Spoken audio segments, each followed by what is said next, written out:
मंजिलें बहुत हैं, अफसाने बहुत हैं, राहें ज़िंदगी में इम्तिहान आने बहुत हैं। मत करो गिला उसका जो मिला नहीं, इस दुनिया में खुश रहने के बहाने बहुत हैं, खुश रहने के बहाने बहुत हैं। प्राचीन काल में राजा अम्बरीश अपने राज्य में अग्निहोत्र कराते थे, जिससे उनकी प्रजा हमेशा सुखी और समृद्ध रहती थी। एक बार उनके राज्य में भयंकर महामारी फैली, लेकिन अग्निहोत्र के प्रभाव से पूरा राज्य सुरक्षित रहा। वैज्ञानिक दृष्टिकोण से भी देखा गया कि हवन करने से वातावरण की अशुद्धियां नष्ट होती हैं। क्या आप जानते हैं, एक प्राचीन वैदिक विधि जिसे अग्निहोत्र कहते हैं, न केवल हमारे स्वास्थ्य और पर्यावरण को शुद्ध करती है, बल्कि मानसिक शांति और आध्यात्मिक उन्नति में भी सहायक होती है। आज इस वीडियो में हम जानेंगे अग्निहोत्र का इतिहास, इसके वैज्ञानिक और आध्यात्मिक लाभ, सही प्रक्रिया और मंत्रों का महत्व। तो आइए इस रहस्यमयी और प्रभावशाली विधि को समझते हैं। अग्निहोत्र एक प्राचीन वैदिक विधि है, जिसका उल्लेख ऋग्वेद और यजुर्वेद में मिलता है। इसे हवन, यज्ञ या होम का एक विशेष रूप माना जाता है। हजारों साल पहले ऋषि मुनियों ने इसे सूर्य और पृथ्वी के संतुलन बनाए रखने में विकसित किया था। मुझे सबसे पहले इसके बारे में हमारे एक दोस्त शरद गुप्ता जी ने लगभग 15 वर्ष पहले बताया।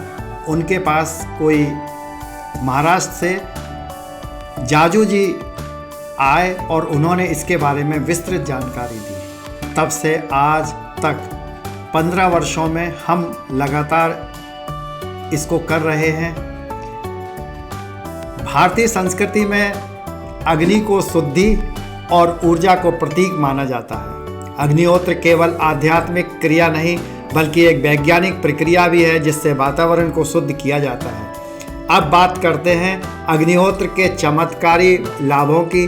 अग्निहोत्र के दौरान निकली विशेष ऊर्जा वायुमंडल को शुद्ध करती है, वातावरण में ऑक्सीजन की मात्रा को बढ़ाने में मदद करती है, कृषि में उपयोग करने वाली मिट्टी की उर्वरता भी बढ़ती है और फसलों में कीट कम लगते हैं। मानसिक शांति, तनाव मुक्ति और सकारात्मक ऊर्जा संचार बढ़ता है। यह शरीर और मन को संतुलित करता है, नकारात्मक ऊर्जा को दूर कर आध्यात्मिक उन्नति में सहायक होता है। घर में अग्निहोत्र करने से सकारात्मकता बनी रहती है और परिवार के सदस्यों के बीच प्रेम, शांति का संचार होता है। तो अग्निहोत्र सिर्फ एक धार्मिक नहीं, बल्कि विज्ञान और आध्यात्म का अद्भुत संगम है। अब जानते हैं अग्निहोत्र करने की सही विधि। इसे करने से आपको चाहिए एक तांबे का छोटा पिरामिड आकार का पात्र, शुद्ध देसी गाय का घी, गाय का गोबर से बने हुए उपले, चावल के कुछ दाने। अग्निहोत्र का विशेष मंत्र। अग्निहोत्र दिन में 2 बार किया जाता है, सूर्योदय के समय और सूर्यास्त के समय में। सूर्य की पहली किरण के साथ अग्निहोत्र का अग्नि प्रज्वलित करें। अग्नि में गाय के घी और गोबर से तैयार उपले डालें। फिर अग्निहोत्र मंत्र का उच्चारण करें और चावल के दाने अग्नि में अर्पित करें। सूर्यास्त के समय में भी यही प्रक्रिया दोहराएं।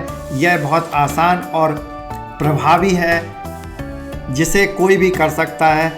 अब सवाल आता है, यह वैज्ञानिक रूप से कैसे कार्य करता है। जब हवन सामग्री जलती है तो उससे निकले धुएं में फॉर्मल्डिहाइड, एसिटिलीन और मिथाइल एल्डिहाइड जैसे तत्व होते हैं, जो हवा को शुद्ध करते हैं। शोध के अनुसार अग्निहोत्र से हवा में बैक्टीरिया और वायरस की संख्या कम हो जाती है। यह सकारात्मक ऊर्जा उत्पन्न करता है, जो मानसिक स्वास्थ्य के लिए बहुत लाभदायक है। वहीं आध्यात्मिक दृष्टि से देखा जाए तो अग्निहोत्र से सूर्य और पृथ्वी के बीच संतुलन बना रहता है, जिससे ब्रह्मांडाई ऊर्जा का लाभ हमें मिलता है। अब जानते हैं अग्निहोत्र मंत्र। सूर्योदय के समय में सूर्याय स्वाहा, सूर्याय इदम नमः मंत्र, और सूर्यास्त के समय में अग्नेः स्वाहा, अग्ने इदम नमः।